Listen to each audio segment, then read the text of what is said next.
Давать оценку работе Республиканского совета старейшин за отчетный период. Все выступившие свои выступления просьба передать в секретариат, который находится в первом ряду с 1 по 5 место.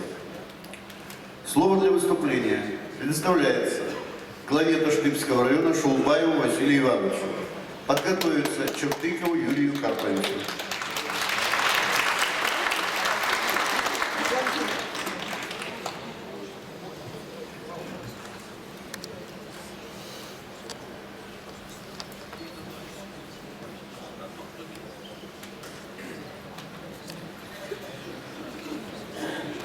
Уважаемые делегаты, приглашенные гости 13-го съезда хакасского народа, сегодня в республике проходит историческое общественно-политическое событие для всех жителей Республики Хакасия, не только для коренного населения, потому как вызовы, как внутренние, так и внешние, которые стоят перед страной, перед регионом, они присущи всем народам нашей многонациональной страны и региона. Главным вызовом современности, безусловно, является ускорение исторического процесса. Об этом говорится на многих площадках, об этом неоднократно говорил президент Российской Федерации Владимир Владимирович Путин. Так, в своем послании Федеральному собранию в 2012 году он говорил о том, что ужесточается конкуренция за ресурсы, и не только за металлы, нефть и газ, а прежде всего за человеческие ресурсы. Кто вырвется вперед, то, безусловно, останется аутсайдером, потеряет свою самостоятельность, будет зависеть от воли каждой нации, от ее внутренней энергии, как говорил Лев Гумилев, от пассионарности к способности движения вперед, к переменам. Конечно, президент Российской Федерации говорил о российской нации. Но этот посыл, мне кажется, актуален как для больших народов, так и малых. И, безусловно, актуален и для хакасского народа. Хакасский народ действительно имеет тысячелетнюю историю, культуру, самобытность. Он сохранил язык своих предков. И, конечно, вот на таких площадках мы должны возвращаться к своим истокам, понимать, где мы находимся, и, конечно же, ставить задачи на перспективу. И говоря о перспективах, я бы хотел внести предложение на будущее. Мне кажется, что я имею в виду? Действительно, за последние десятилетия в стране накоплен большой опыт проведения различных форумов, экономических, политических, экологических, в том числе национальных. Мне кажется, что мы должны наш главный национальный форум проводить в 2 этапа. Первый этап – это работа в секте. Ну, второй этап – это, понятно, что это пленарная часть. Что я имею в виду? Вот пример проведения Красноярского экономического форума, который проходил в феврале текущего года в городе Красноярск, где определялась стратегия развития страны на ближайшие 15 лет. И красной чертой там проходило, что в основу развития на среднесрочную и долгосрочную перспективу страны именно это развитие человеческого капитала. И первый день Красноярского экономического форума был традиционно посвящен молодежи. И мне кажется, вот при проведении наших национальных форумов мы должны получать обратную связь от нашей молодежи. Их идеи, их инициативы, их проблемы.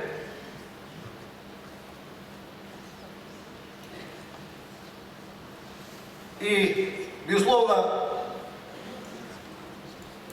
все их тревоги должны анализироваться и вноситься, безусловно, в резолюцию нашего съезда.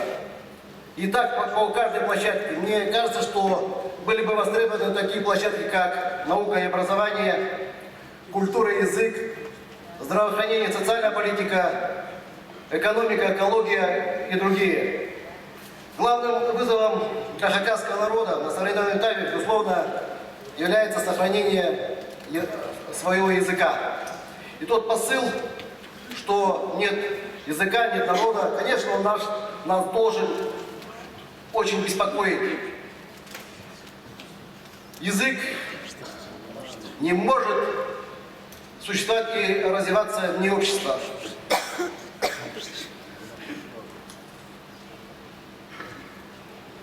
Если он не будет выполнять соответствующие функции в экономике, в политике, в культуре, в социальной сфере.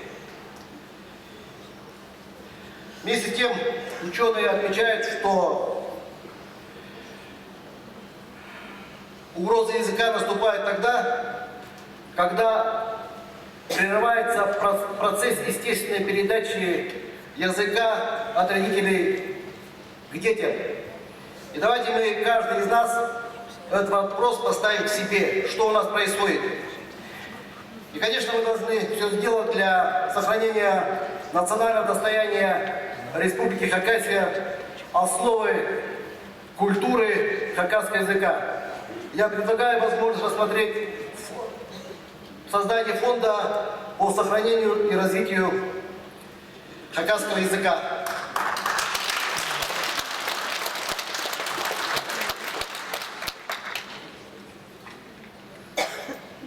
Действительно, за прошедшие 5 лет в республике много сделано в вопросах социально-экономического развития, и в том числе в вопросах развития человеческого капитала. В республике строились новые школы, детские сады, объекты здравоохранения, культуры, спорта, жилищное строительство, малые села, агропромышленный комплекс. Об этом много говорилось в докладе. Мне кажется,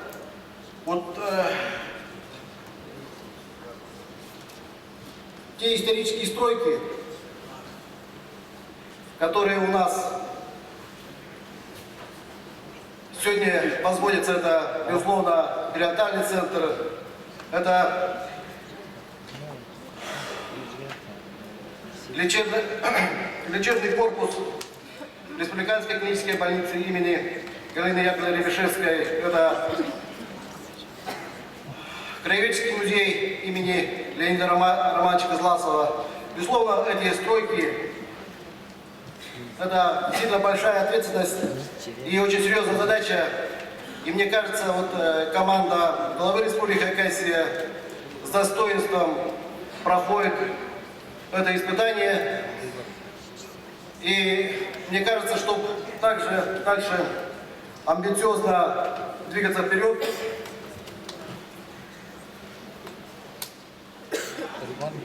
мы должны... Я заканчиваю.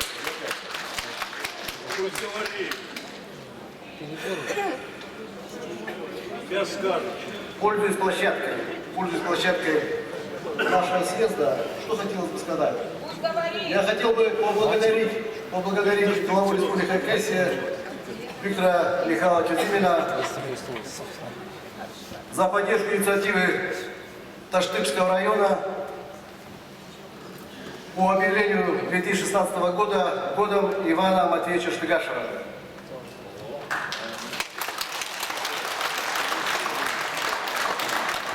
В постановлении правительства отмечено,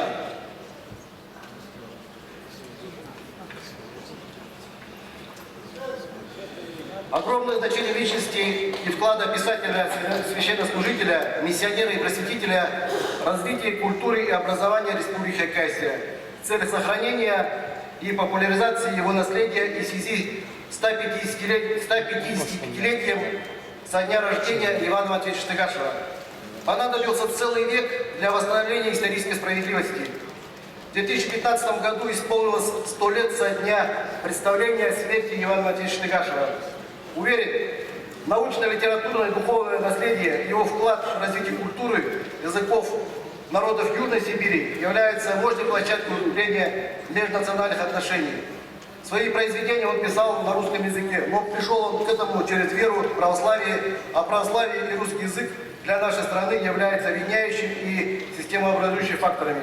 Это пример для подрастающего поколения. В 16 лет, не говоря ни слова на русском языке, он прошел 300 километров через тайгу для получения знаний. Спустя 7 лет он пишет свои произведения на чистом русском языке, став одним из самых образованных людей своего времени. Глубина и масштабность личности Ивана Матвеевича Штыгашева требует глубокого переосмысления и оценки. Безусловно, Иван Матвеевич Штыгаш – это патриот своего народа и патриот Великой России. Еще, что касается...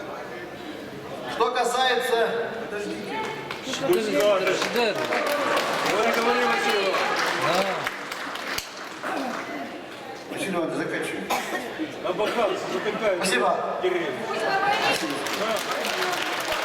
Слово предоставляется Чертыкову Юрию Карповичу, председателю Орджоникидзевского районного совета старейшин, первому заместителю главы Орджоникидзевского района.